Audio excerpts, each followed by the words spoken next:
A mente envenenada do homem moderno. Você vive cercado por vozes, estímulos e pressões que não cessam. Notícias que inflamam o medo, redes sociais que alimentam a comparação, cobranças que sugam cada gota de energia. E no meio de tudo isso, você sente que sua mente já não é um espaço de clareza, mas um campo contaminado. O corpo se cansa, mas o que realmente paralisa é o peso invisível que você carrega dentro. Não é apenas o excesso de tarefas.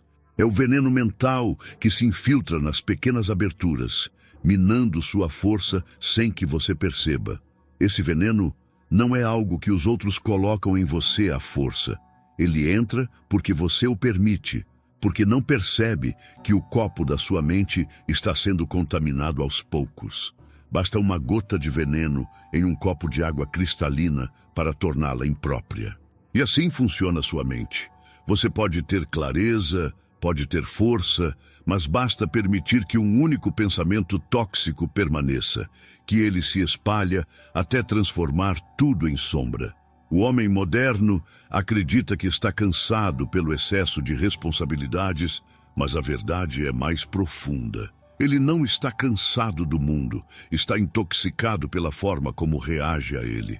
Você já percebeu que o que mais te destrói não é o acontecimento em si, mas a forma como sua mente o repete, o amplia, o mastiga em silêncio até se tornar insuportável?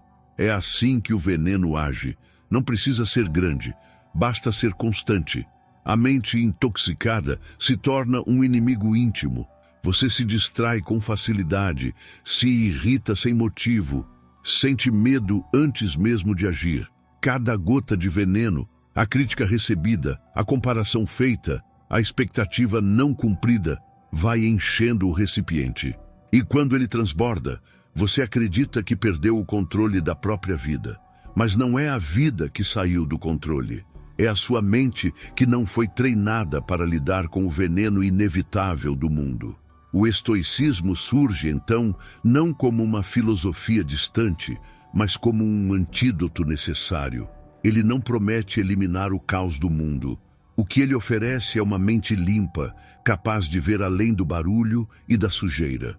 Ele ensina que o veneno não está nas circunstâncias, mas no modo como você as absorve.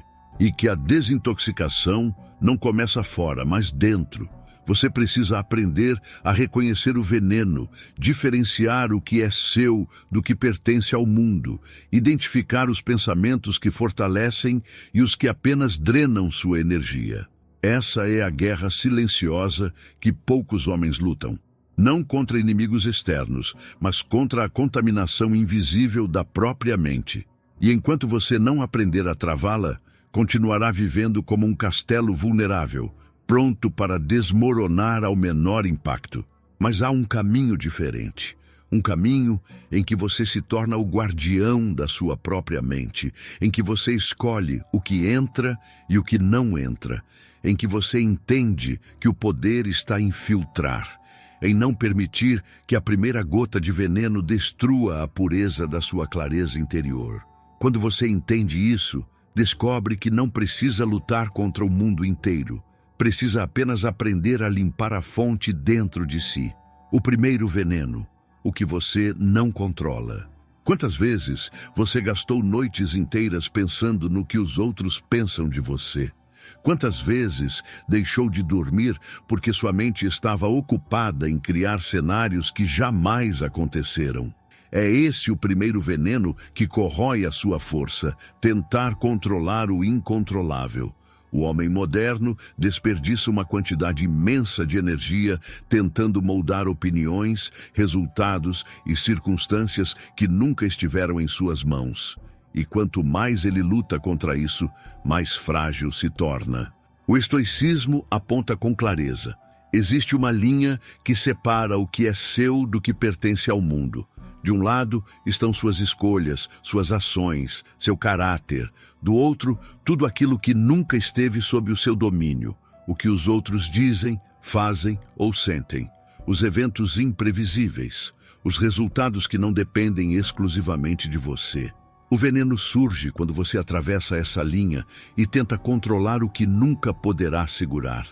É como puxar com todas as forças uma corda amarrada a uma muralha. Você se exaure, mas a muralha nunca se move. Esse esforço inútil não apenas desgasta, ele paralisa. Você começa a acreditar que não tem valor porque não consegue alterar o que estava destinado a permanecer fora do seu alcance. A crítica que alguém te lançou, a rejeição que você sofreu, a oportunidade que não se concretizou, tudo isso se torna uma prisão mental porque você insiste em reviver a luta perdida. Não percebe que, ao insistir no que não pode mudar, deixa de investir energia no que pode. A mente intoxicada por esse veneno vive num ciclo de frustração contínua. O homem se torna escravo das opiniões alheias, reagindo como uma marionete aos gestos de outros. Se alguém o elogia, ele cresce. Se alguém o rejeita, ele desmorona. Sua identidade passa a ser construída em cima de terreno instável, sempre dependendo do vento externo para saber quem é. E nesse movimento perde-se a verdadeira soberania interior. O antídoto estoico não é indiferença cega, mas discernimento. É olhar para a situação e perguntar: isso está nas minhas mãos ou não? Se está, você age. Se não está, você solta a corda. E nesse gesto, sua mente respira. É nesse gesto que você entende que liberdade não é controlar o mundo, mas se libertar da necessidade de controlá-lo. Pense nisso. Cada vez que você abandona a ilusão de controlar o incontrolável, você recupera uma porção de força. Você sente a leveza de soltar a corda e perceber que não precisa mais gastar energia em batalhas perdidas. A vida não se torna mais fácil, mas sua mente se torna mais limpa, mais clara, mais afiada.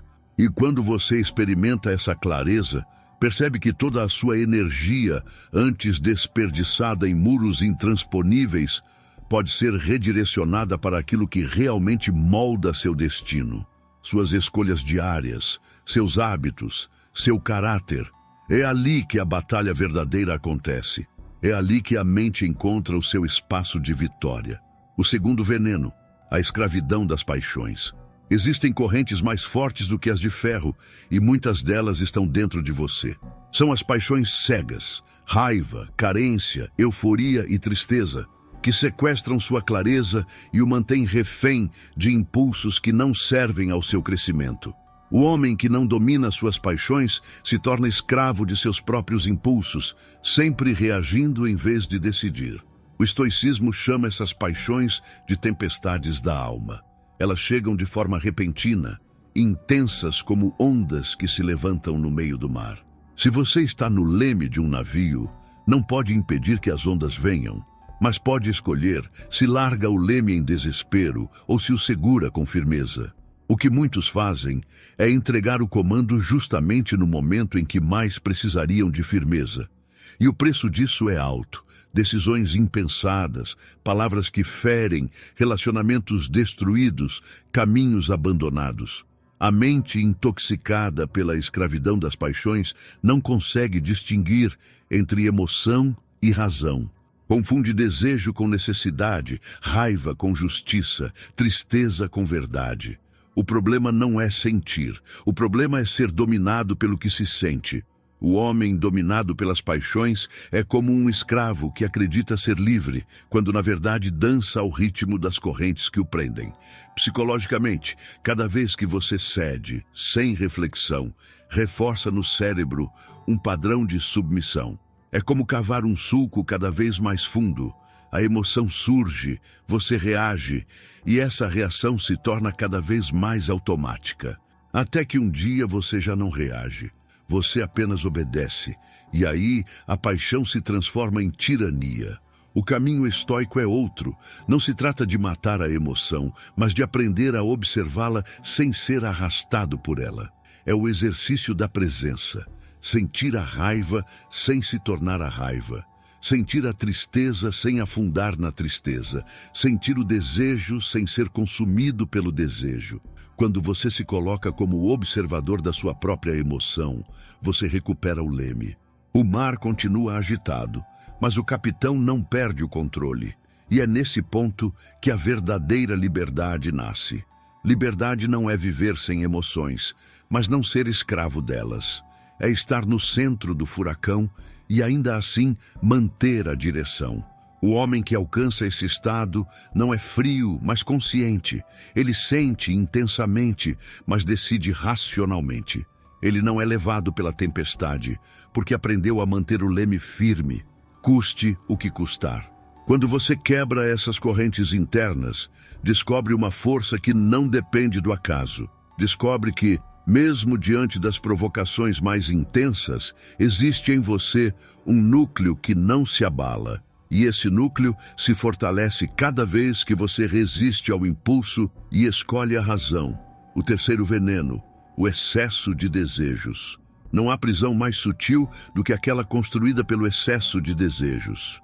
Você corre em busca de status, validação, bens materiais, conquistas externas, e quanto mais alcança, mais vazio sente. O que parecia promessa de satisfação, logo se revela como mais um degrau para uma escada que não tem fim. É a mente intoxicada pela ilusão de que, quando tiver isso, então serei completo. O estoicismo ensina que desejar sem medida é condenar-se à eterna insatisfação, porque o desejo não tem limite, e o que não tem limite nunca pode ser saciado. Assim, o homem que se deixa dominar por ele se transforma em um escravo, correndo atrás de miragens. Cada conquista vira apenas mais um lembrete de que ainda falta algo. Ele acumula, mas nunca possui. Ele corre, mas nunca chega. Psicologicamente, essa busca incessante cria uma espécie de dependência química no cérebro. A dopamina é liberada no momento da expectativa, mas desaparece logo após a conquista. O prazer se torna momentâneo e logo o vazio retorna, exigindo uma nova dose. Assim, o homem fica preso em um ciclo de fome insaciável, como alguém que bebe água salgada para tentar matar a sede. Quanto mais bebe, mais seco fica. O excesso de desejos também envenena a percepção do presente.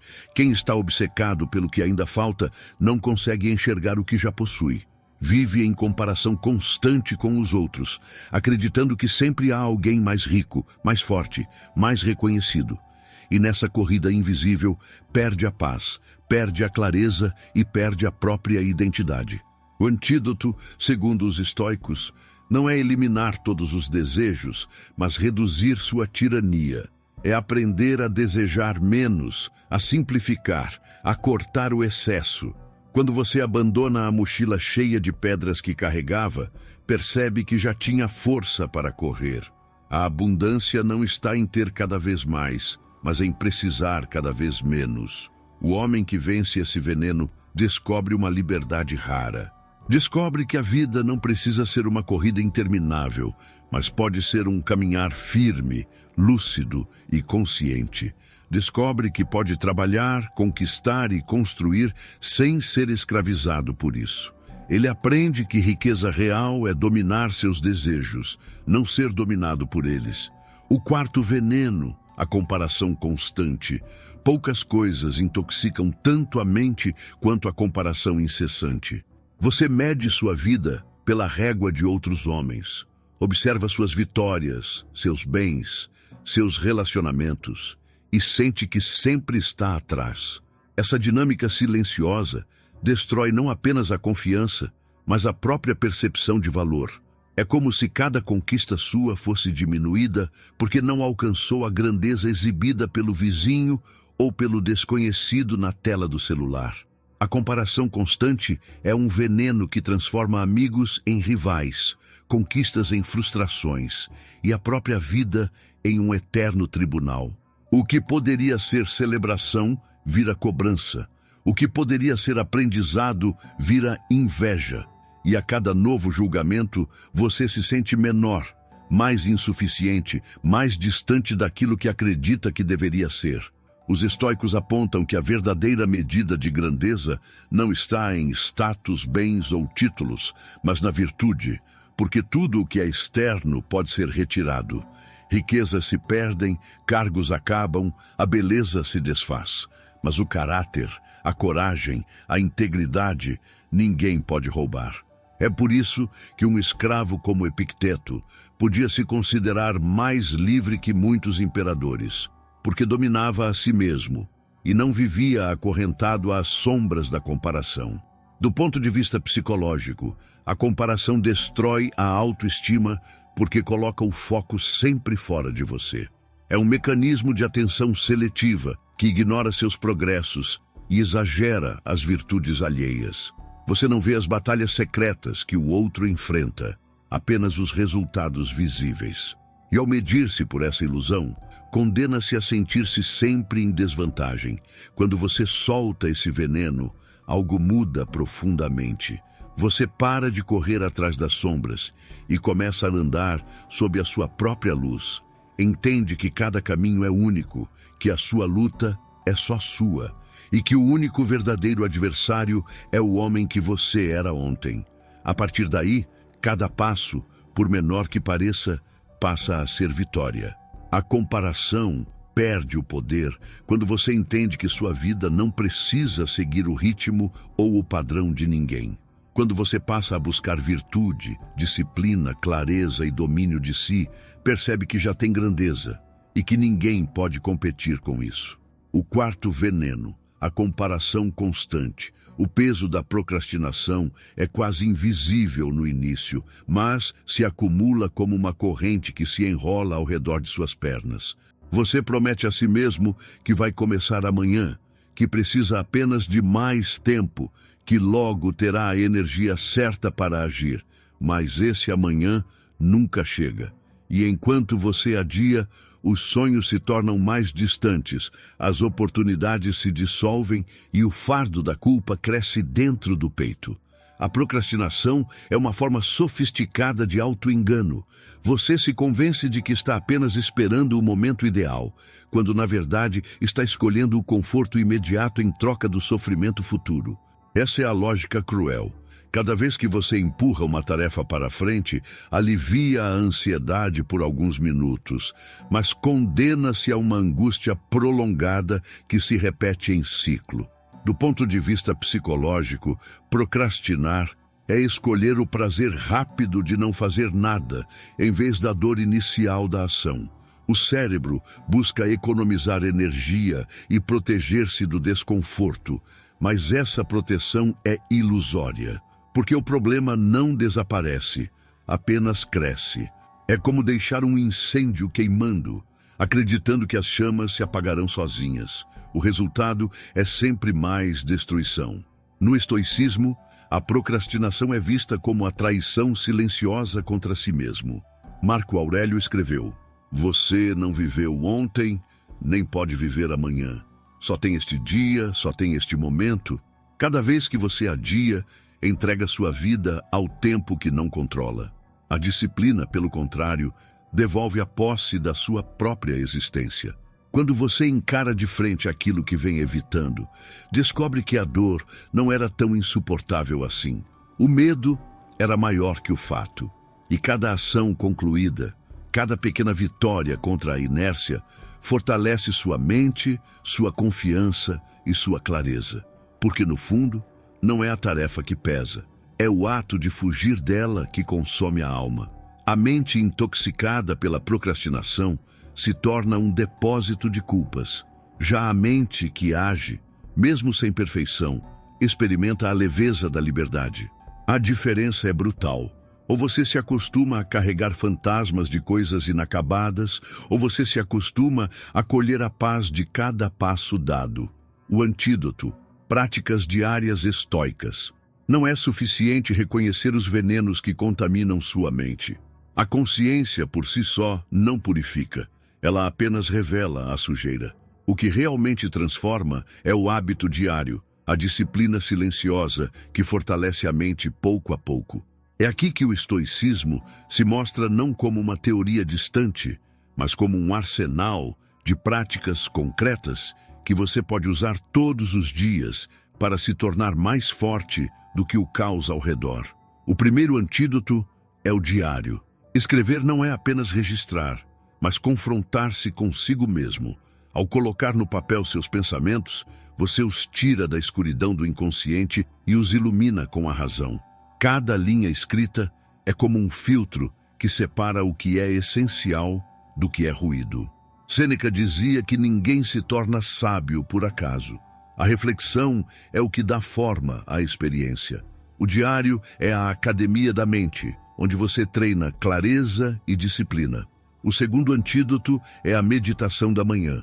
Ao acordar, antes que o mundo despeje demandas e distrações sobre você, reserve alguns minutos para preparar sua mente como um guerreiro que afia sua espada antes da batalha. Pergunte a si mesmo: o que está sob meu controle hoje? O que preciso abandonar? Quem posso ser apesar do caos? Essa simples prática realinha seu foco. É como vestir uma armadura antes de entrar no campo de guerra. O terceiro antídoto é o silêncio deliberado. A maioria dos homens fala demais, reage demais, se perde no excesso de ruído. O silêncio, quando escolhido, é poder. Ele ensina você a não desperdiçar energia tentando provar ou convencer. Ele mostra que sua força está em permanecer inabalável. Cada vez que você se cala diante de uma provocação, constrói dentro de si uma muralha que o protege do ataque externo. O quarto antídoto é a aceitação do destino. Não se trata de resignação, mas de alinhamento com a realidade. O homem que luta contra o que já aconteceu se enfraquece. O homem que aceita e age de acordo com o que é, se fortalece. Marco Aurélio escrevia que amar o destino é a suprema virtude. Isso não significa gostar da dor, mas reconhecer que ela é parte do caminho que molda sua força. Resistir ao inevitável é como remar contra a correnteza. Aceitar é usar a corrente a seu favor. O quinto antídoto é a disciplina nos pequenos atos. Não espere grandes batalhas para provar sua força. É naquilo que você faz repetidamente, levantar cedo, manter a ordem, cumprir a palavra dada, que a fortaleza da mente se constrói. Cada decisão disciplinada é um tijolo colocado no muro que protege sua integridade. Quando o caos vier, você já terá uma estrutura interna pronta para resistir. Essas práticas não eliminam o veneno do mundo. Elas tornam sua mente resistente a ele. É como vacinar o corpo contra doenças. O vírus continua existindo, mas você não é mais vulnerável. A mente treinada no estoicismo continua vivendo no mesmo mundo, mas não da mesma forma. Onde outros se perdem em reações, você age com clareza. Onde outros se afogam em paixões, você permanece firme no leme. A diferença entre um homem escravo do caos e um homem livre está no que ele faz todos os dias. Não é um ato grandioso, mas uma soma silenciosa de escolhas que parecem pequenas, mas constroem algo inabalável. No fim, não é a teoria que salva sua mente, são os rituais que você cultiva até que se tornem parte da sua natureza. Conclusão: a mente limpa é uma fortaleza. Depois de atravessar cada veneno e cada antídoto, você começa a perceber que a verdadeira força não está em eliminar o caos do mundo, mas em construir dentro de si um espaço onde nada pode corromper sua essência. O homem moderno acredita que será livre quando tudo ao redor mudar, quando as críticas cessarem, quando as paixões se acalmarem, quando os desejos forem saciados, quando a comparação deixar de existir. Mas essa espera é ilusória. O mundo não vai se purificar por você. O que pode ser purificado é a sua mente. Quando você corta as preocupações inúteis, liberta espaço para o que realmente importa. Quando abandona as paixões cegas, recupera o leme da razão. Quando solta os desejos excessivos, descobre a leveza da verdadeira abundância. Quando deixa de se comparar, encontra a soberania de caminhar sob a sua própria luz. Esses cortes não são perdas, mas vitórias silenciosas que fortalecem sua consciência. A mente desintoxicada não é uma mente que não sente, mas uma mente que não se curva. Ela continua enfrentando ruídos, provocações, tragédias e tentações, mas nada disso encontra um terreno fértil para florescer dentro dela. É como um lago cristalino. Tudo pode ser refletido em sua superfície, mas nada é capaz de se misturar à sua essência. Você olha o mundo, mas não se contamina por ele. Você sente a dor, mas não é escravizado por ela. Essa clareza é o que torna um homem soberano. Não importa se a tempestade ruge ou se os ventos sopram contra. Dentro de você há profundezas intocáveis, como o oceano que permanece calmo, mesmo quando sua superfície é sacudida por ondas violentas. Essa calma não é fraqueza, é a manifestação suprema do poder de quem se conhece e governa a si mesmo. O estoicismo não promete imunidade contra o sofrimento, mas concede invencibilidade diante dele. A mente que pratica diariamente a disciplina estoica se torna uma fortaleza. Não porque construiu muros altos contra o mundo, mas porque deixou de ser vulnerável ao que o mundo lança contra ela. Você deixa de ser um prisioneiro do externo e se torna o comandante do interno. E é aqui que você entende. Desintoxicar sua mente não é um ato único, mas um caminho contínuo. É escolher todos os dias o que entra e o que não entra. É vigiar seus pensamentos como um guardião que protege o portão de uma cidade sagrada. É viver de forma tão consciente que nenhuma gota de veneno consiga contaminar sua água interior. Esse é o chamado final. Não espere que o mundo se torne menos caótico. Torne-se você mesmo mais forte do que o caos. Não espere que as paixões desapareçam. Aprenda a governá-las. Não espere que os desejos parem de surgir. Aprenda a reconhecer que já tem o suficiente. Não espere que a comparação acabe. Escolha ser grande aos seus próprios olhos. Quando você entende isso, não importa o que aconteça ao redor, sua mente permanece limpa, firme e serena, uma fortaleza invisível que ninguém pode invadir.